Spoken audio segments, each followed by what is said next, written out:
আরে যে গন্ধম খাইয়া আদম হইল গুনাহগার,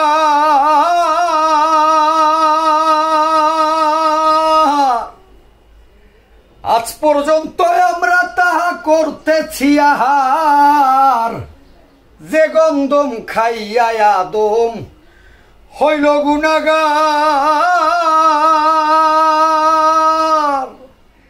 আজ পর্যন্ত আমরা তাহা করতেছি আহার। হযরত আদম হাওয়া সেই গন্ধম, হযরত আদম হাওয়া সেই গন্ধম, এই হলো তার কথারি মূল।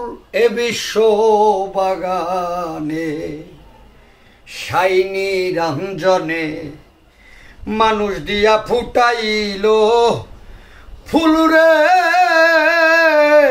বিশ্ব বাগানে